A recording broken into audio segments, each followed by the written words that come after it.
सरकार को खुली ललकार है, लेकर रहेंगे अपना अधिकार। चाहे बुला लो पुलिस चौकीदार, कितना भी करो डंडा प्रहार। हक के लिए लड़ते रहेंगे, कुर्बानी अपना देते रहेंगे। चाहे जुल्म कर लो हजार, लेके रहेंगे अपना अधिकार। जी हाँ दोस्तों, EPS 95 मिनिमम पेंशन की बढ़ोतरी को लेकर राजधानी दिल्ली में हो रहे नेशनल एजुकेशन कमेटी के संघर्ष और आंदोलन का ऐतिहासिक पल रहा है। दोस्तों, ये जो आंदोलन रहा है बहुत ही ऐतिहासिक रहा है। पूरे जोरों शोरों से जितने भी PF मेंबर, पेंशनर मेंबर्स हैं जो मिनिमम पेंशन को लेकर आंदोलन में शामिल हुए थे, उनका आंदोलन काफ़ी रंग लाया है। दोस्तों, लोकसभा में इस बार जो माहौल था EPS 95 को लेकर, वो वाकई में ऐतिहासिक रहा है, क्योंकि काफ़ी समय से इसकी मांग चली आ रही थी कि मिनिमम पेंशन जो EPS 95 में दी जा रही है वो बहुत कम है और इसको जल्द से जल्द बढ़ाकर 7,500 9,000 के आसपास कर दिया जाए।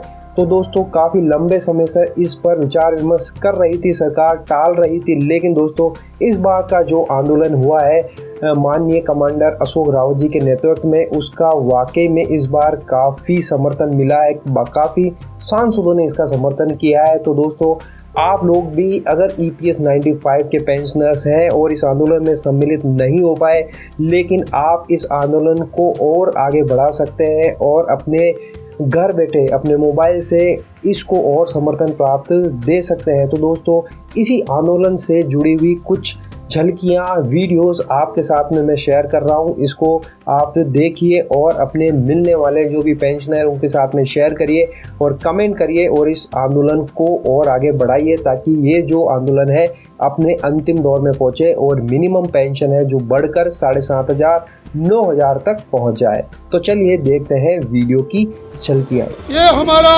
ऐतिहासिक आंदोलन है।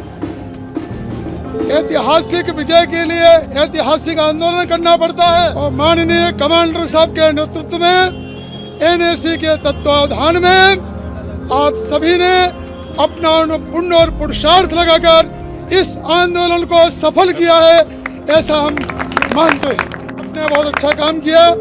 आप सबका काम प्रशंसनीय है, अनुकरणीय है और वंदनीय है।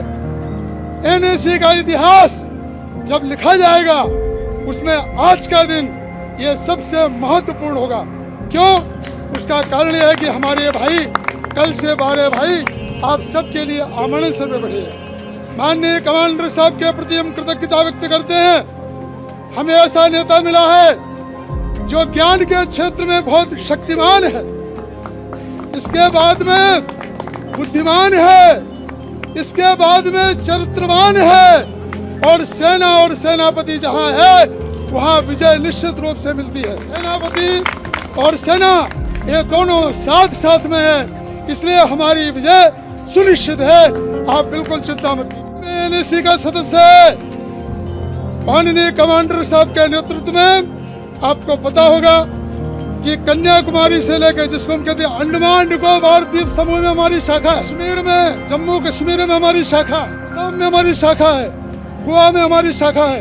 550 जिलों में NAC का विस्तार है।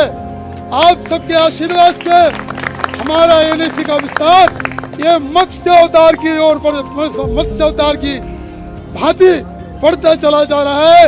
आप सबके प्रति हम कृतज्ञता जैसे भाई हैं कि जो मांग करते करते स्वर्ग सिधार गए। एक इंदिरा कांग्रेस के राजीव सातव जी थे, कई बार उन्होंने हमारी डिमांड उठाई और आखिरी में जो है स्वर्ग को सुधार गए। वो ऐसे MP भी पार्टी का संबंध नहीं है, तो ऐसे MP है जो हमें मदद करते हैं। आपने देखा अभी 250 MP के पत्र जो है हम लोगों के पास में है।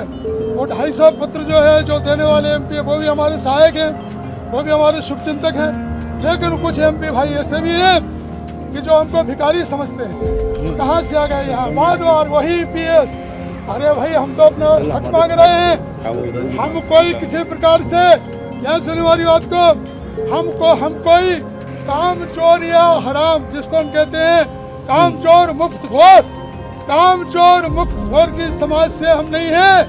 हम वो भाई हैं जिनको हम कहते हैं कि ये जो है भूतपूर्व, मोदी जी की भाषा में, माननीय मोदी जी की भाषा में, ये भूतपूर्व विश्वकर्मा। हम सभी मीडिया के भाइयों से अपने सभी भाइयों से प्रार्थना करते हैं कि कृपा करके इस आवाज को हमको केवल रिमाइंड करना है। इतना ध्यान में रखिए, हमको केवल रिमाइंड करना है।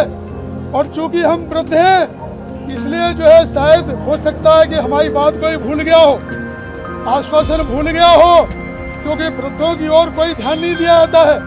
सरकार के पास बहुत सारे काम रहे होंगे, लेकिन कब तक हमारे मरने के बाद पेंशन बढ़ेगी तो किस काम की? हमको बताता है पैसे नहीं हमारे पास नहीं। हम 2000 से जो है घाटे में चल रहे हैं। अरे हराम खोरो, तुम्हारे अगर एनुअल रिपोर्ट देखे जाए, एक्चुअली कहता है पैसे ही नहीं हमारे पास में। अरे ये 7.8 लाख करोड़ रुपए का ये जो कॉर्पस है, इसका मिलने वाला ब्याज है, ये काहे के लिए है? क्यों हमको परेशान किया जा रहा है? इस सिद्धांत को लेके अपने अंदर बैठे हुए परमात्मा को जगाइए और निश्चित रूप से हमारा आंदोलन सफल होगा।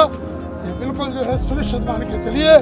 माननीय कमांडर साहब जैसा नेता, आप जैसे नेता हम सबको मिले हैं। माननीय कमांडर साहब ने एक नेता को ढूंढ ढूंढ के निकाला है। एक उदाहरण आपके सामने देते हैं छोटा सा। एक सुनार रहता है, सुनार की दुकान के पास में एक मजदूर बैठा रहता है। वो दिन भर जो है ढूंढता है, कुछ पानी को, रेती को ढूंढता रहता है। छन्नी रहती उसके पास में, वो छन्नी से छानता है, कुछ मिल जाए और अंत में उसको सोने का कण मिल जाता है, वो खुश हो जाता है। इसी प्रकार से माननीय कमांडर साहब हम सबके बीच में आए और जिस प्रकार से सुनार की बगल में बैठे हुए, दुकान के पास में बैठे हुए मजदूर जिस प्रकार से छीनता जो वो छन्नी चलाता है, उसी प्रकार से माननीय कमांडर साहब ने हम सबको ढूंढ निकाला। और ढूंढ निकालने के बाद में ये हीरे मोती जो है इकट्ठे कर लिए, हमारा विजय सुनिश्चित है।